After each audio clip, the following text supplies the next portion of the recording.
जय हिंद दोस्तों। मैं आज जो आपसे चर्चा करने जा रहा हूं वो चर्चा है मध्य प्रदेश के बहुचर्चित व्यक्ति की। वो व्यक्ति कभी अपने तेज तेवरों के लिए, तो कभी अपने हेलीकॉप्टर के लिए, तो कभी अपनी बड़ी बड़ी पार्टियों के लिए और कभी अपने पैसों के लिए विवादों में घिरा रहता है। जी हाँ, मैं बात कर रहा हूँ उस व्यक्ति की जो आज चाय की चुस्कियों से लेके बड़े बड़े मीडिया हाउसों का न्यूज़ बन चुका है। जी, मैं बात कर रहा हूँ मध्य प्रदेश के सबसे रईस एवं लोकप्रिय विधायक संजय पाठक की। अब आपका कहना होगा कि विवादों में घिरे इस व्यक्ति को लोकप्रिय कहना कहाँ तक उचित है। अगर हम उनके राजनीतिक कैरियर पर नज़र डालते हैं, 1981 में एक छोटा सा बच्चा छात्र राजनीति में कदम रखता है तो राजनीति गलियारों में ये चर्चा होती है कि ये व्यक्ति अपने पिता की वजह से राजनीति में आया है। इसके उलट आने वाले 2 सालों में युवा कांग्रेस के विभिन्न पदों में पहुंच जाता है और ये सिलसिला और भी ज़्यादा रोचक तब हो जाता है जब सन 2000 में ये व्यक्ति बड़े बड़े राजनीतिज्ञों को पछाड़ते हुए जिला पंचायत अध्यक्ष कटनी बन जाता है। 30 वर्ष का लड़का जिला पंचायत अध्यक्ष था। ये सिलसिला यूं ही नहीं रुकता है। सन 2008 में कांग्रेस उन्हें विधानसभा का टिकट देती है और वो विधानसभा चुनाव जीतकर एक दमदार विधायक बन के सामने आता है। इसके पश्चात 2013 में पुनः कांग्रेस उन पर विश्वास जताती है और पुनः चुनाव जीत जाते हैं, मगर कुछ राजनीतिक कारण से कांग्रेस से इस्तीफा देकर 14 में वो पुनः बीजेपी से चुनाव लड़ते हैं और भारी मतों से जीतते हैं। जीत का सिलसिला 14, 18, 23 तक लगातार चलता आ रहा है। इतने बार चुनाव जीतने वाले व्यक्ति को अगर हम लोकप्रिय नहीं कहेंगे तो ये जनमानस का अपमान होगा। तो मैं उस जनमानस का सम्मान करता हूं और इस विधायक को लोकप्रिय विधायक कहता हूं। संजय पाठक का परिवार 1922 से माइनिंग के व्यापार में है। जब 2008 में पहली बार संजय पाठक ने चुनाव लड़ा तो उन्होंने लगभग 34 करोड़ रुपए अपने घोषणा पत्र में अपनी संपत्ति का ब्यौरा दिया था। 2008 के 34 करोड़ रुपए भी कम नहीं होते। इससे ये बात तो है कि संजय पाठक पैतृक रईस हैं, पैसा उनके पास जन्म से है। मैंने रिसर्च करी और पाया कि संजय पाठक का एक दूसरा पक्ष भी है। विवाद तो सारी दुनिया देख रही है, मगर वो दूसरा पक्ष आप तक नहीं पहुंच पा रहा है। मैंने कुछ लोगों से बात करने का मन बनाया और उनका दूसरा पक्ष जानने की कोशिश करी। इसी कड़ी में मैंने सर्वप्रथम बात करी बिजराहोगढ़ क्षेत्र में पले बड़े संदीप सर जी के नाम से फेमस संदीप सर से मैंने पूछा कि संजय पाठक जी के विवादों के विषय में आप क्या जानते हैं। उनका बड़ा सरल ही आंसर था कि ये विवाद इसलिए है, संजय पाठक संजू भैया हैं इसलिए विवाद हैं।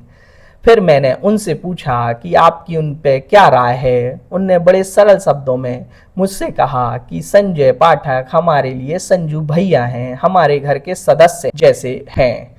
इसके अलावा उन्होंने मुझे एक उदाहरण के तहत समझाया कि आप ऐसे समझिए कि हमारे क्षेत्र में अगर कोई दुर्घटना होती है तो जैसे लोग सबसे पहले पुलिस को बुलाते हैं, हमारे क्षेत्र में लोग संजू भैया को फ़ोन लगाते हैं। इसके पश्चात मैं स्वयं बिजराहोगढ़ गया। वहाँ मेरी मुलाकात एक सरकारी टीचर से हुई जिसने अपना नाम बताने के लिए मुझे मना कर दिया। उन्होंने मुझे बताया कि मेरे पिताजी संजू भैया को संजू बेटा कहते थे और मैं संजू भैया कहता हूँ।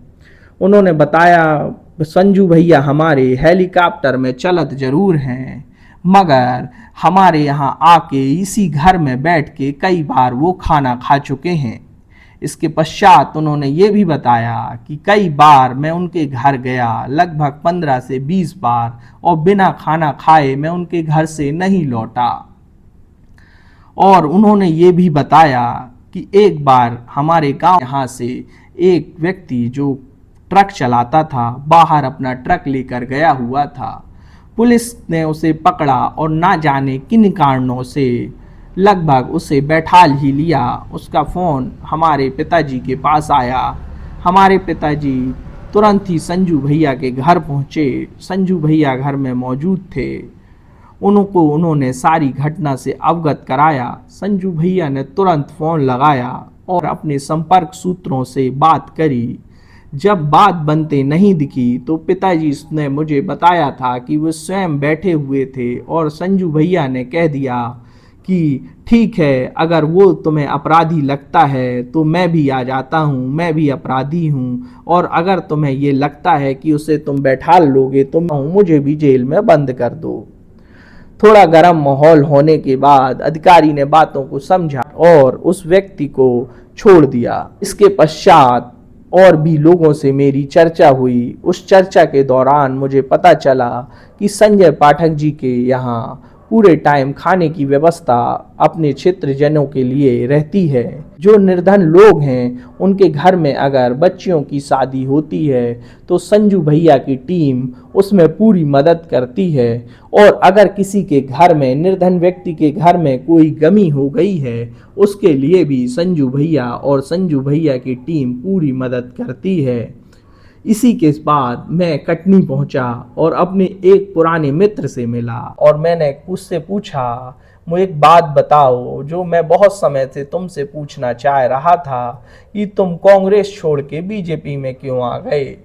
उसने भी बड़े मधुर स्वरों में मुझे बड़े सरलता के साथ आंसर दिया कि हम पाठक जी टीम हैं, हम ना बीजेपी के हैं ना कांग्रेस के हैं। मैंने कटनी और बिजराहोगढ़ घूमने के बाद ये देखा, ये समझा कि एक बहुत बड़ा जन सैलाब है जो पाठक जी के साथ है। पाठक जी ने बिजराहोगढ़ क्षेत्र को उठाने के लिए एक हरिहर तीर्थ की स्थापना करवा रहे हैं, जो कि एक बहुत ही बड़ा धार्मिक स्थल भविष्य में बनेगा एवं उस क्षेत्र के विकास के लिए बहुत योगदान रहेगा।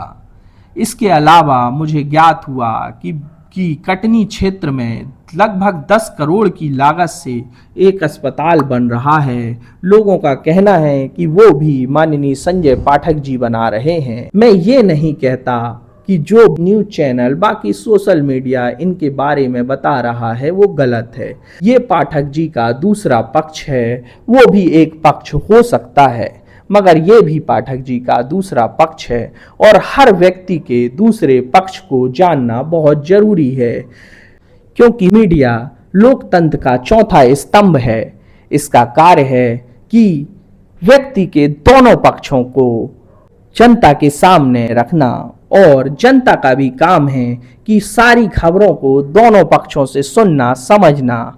पाठक जी से जुड़ा अगर किसी व्यक्ति के पास और भी कोई दूसरा पक्ष है तो वो मुझसे संपर्क कर सकते हैं, और अगर उनके पास कोई वीडियो है या वो वीडियो बना के देना चाहते हैं तो वो भी मुझे दे सकते हैं।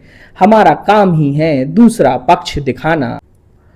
जनता को ये बात जाननी चाहिए कि आप भले किसी भी व्यक्ति से, मान लीजिए संजय पाठक जी से बहुत प्यार करते हैं, और अगर सोशल मीडिया में उनका एक पक्ष चल रहा है तो ये आपका कर्तव्य बन जाता है, आपका दायित्व बन जाता है कि दूसरे पक्ष को भी सोशल मीडिया तक लाना।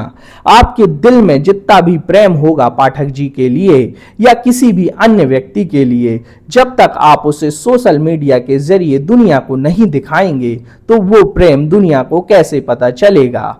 और राजनीतिकों एवं व्यापारियों को भी इस चीज में ध्यान देना चाहिए कि पक्ष तो ठीक है, उनका दूसरा पक्ष है वो भी उनको मजबूत करते चलना चाहिए, क्योंकि कभी भी इस दूसरे पक्ष की आवश्यकता पड़ सकती है। एक गलती आपके पूरे राजनीतिक व्यवसायिक करियर को दांव पे लगा सकती है। तो दूसरा पक्ष का यही काम रहेगा कि आपकी की हुई अच्छाइयों को जनता तक लाना। जय हिंद, जय भारत।